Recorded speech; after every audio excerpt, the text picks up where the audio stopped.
महावीर भगवान की, परम पूज्य आचार्य गुरुवर श्री विराट भगति गुरुदेव की।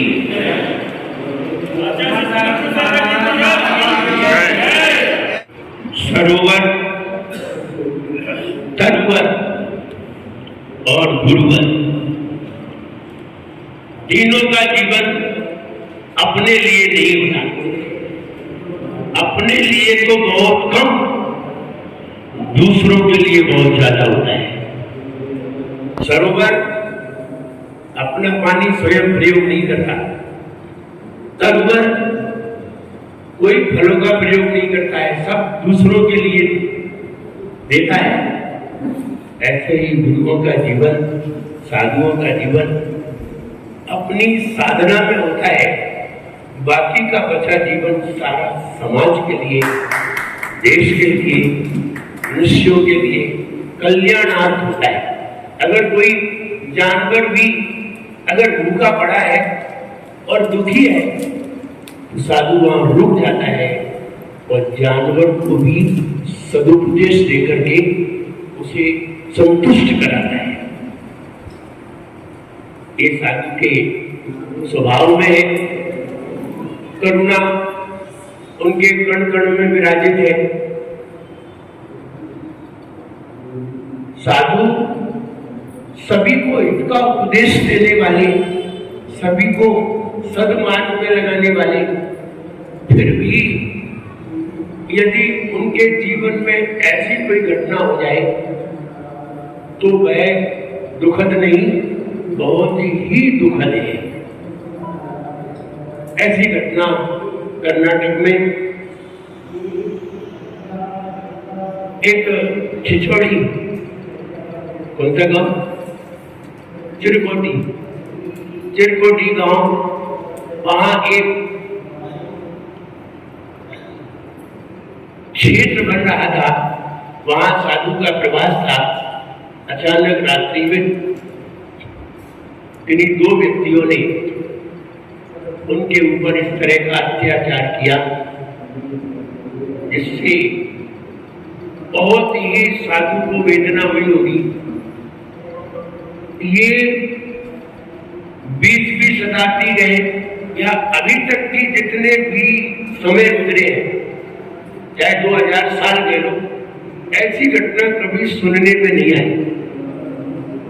इतनी क्रूर घटना जैन साधु के प्रति सारे लोग विनम्र रहा करते हैं, चाहे वो जैन हो चाहे न हो, तब भी नतमस्तक रहा करते हैं।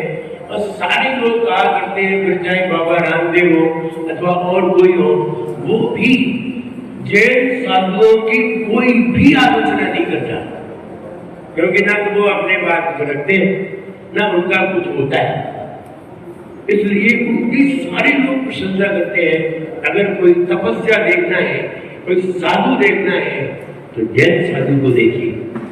ऐसा सारे लोग कहा करते हैं। बाबा रामदेव ने कितने बार कहा कि वो जब आचार्य प्रसन्न सागर महाराज से शिखर जी में मिले, दर्शन किए, उन्हें बड़ा आश्चर्य हुआ। उन महाराज ने 500 दिनों में सिर्फ 49 बार भोजन दिया है। 500 दिन में मायने रखते हैं। 9 दिन बाद वो आहार लेती थी, 10 दिन में एक बार आहार लेती थी, एक बार पानी पीती थी। तो ऐसे तपस्वी साधुओं के बारे में अगर कुछ ऐसी घटना हो जाए तो हमारे समाज के लिए, हमारे देश के लिए बहुत बड़ा दुख होता है। केवल जैन समाज ही दुखी नहीं होती, सारे लोग दुखी होते हैं, क्योंकि उनके द्वारा सभी का हित होता है, सबको उनका उपदेश प्राप्त होता है, उनका ज्ञान प्राप्त होता है, सही ज्ञान की दिशा उन्हें मिलती है। और ऐसे साधुओं के प्रति अगर कोई क्रूर घटना हो जाती है तो मुझे लगता है बहुत ही दुखद घटना हो जाती है। इसलिए इस संदर्भ में हमारी ललितपुर जैन समाज ने पूरे भारत बंद के आह्वान पर यहाँ भी सकल समाज ने अपने अपने व्यापार अनुष्ठान कल बंद करने का निर्णय लिया और कल बंद करके सरकार को ये भी बताना है कि साधुओं पर किसी भी तरह का अत्याचार होता है तो कहीं ना कहीं सरकार की जवाबदारी होती है। किसी न किसी क्षेत्र में जवाबदारी तो बनती ही है। विपक्ष खड़ा हो जाता है तो कहने का मतलब ये है कि हमारी समाज कोई उपद्रव नहीं करना चाहती, किसी तरह की उद्दंडता नहीं दिखाना चाहती, शांति से अपना विरोध प्रदर्शन करना चाहती है और उसी के कार्य में ये वाला कार्य संपन्न करने जा रहे हैं कि कल सभी बाजार बंद हो।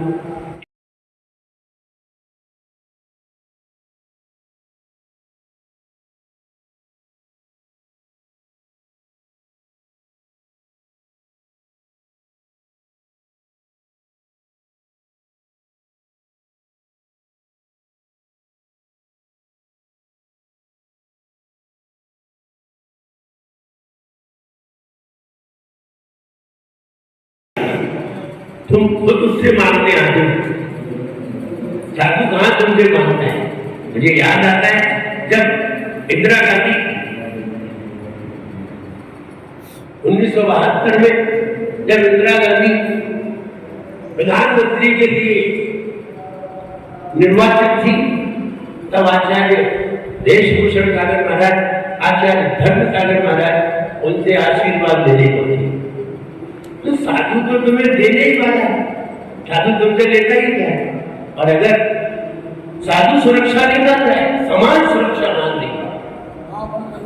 साधु को क्या जरूरत है सुरक्षा है, समाज सुरक्षा मांग रही है तो समाज की ऐसी मांग सरकार को स्वीकार करना चाहिए, हमारी राज्य सरकार को करना चाहिए और हमारी केंद्र की सरकार को इस मांग को स्वीकार करके उनकी मांग को पूरा करना चाहिए, जिससे समाज में साधु वर्ग भी प्रसन्न रहे और समाज भी प्रसन्न रहे और देश का साधु निरंतर हित करता रहे और सही मार्ग दिशा देता रहे। ऐसी मेरी भावना है आप सबके लिए।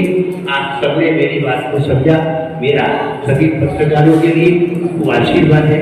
सब लोग सही राह दिखाएं, समाज को भी सही दिशा दिखाएं और देश को भी सही दिशा दिखाएं, क्योंकि आपकी कलम बहुत कुछ कर सकती है। पत्रकार की कलम बहुत कुछ कर सकती है और पत्रकार की कलम राज्य को भी ला सकती है और केंद्र को भी ला सकती है। इसलिए हम चाहेंगे आप सही निर्देश अपने समाचार पत्रों में देकर के राज्य को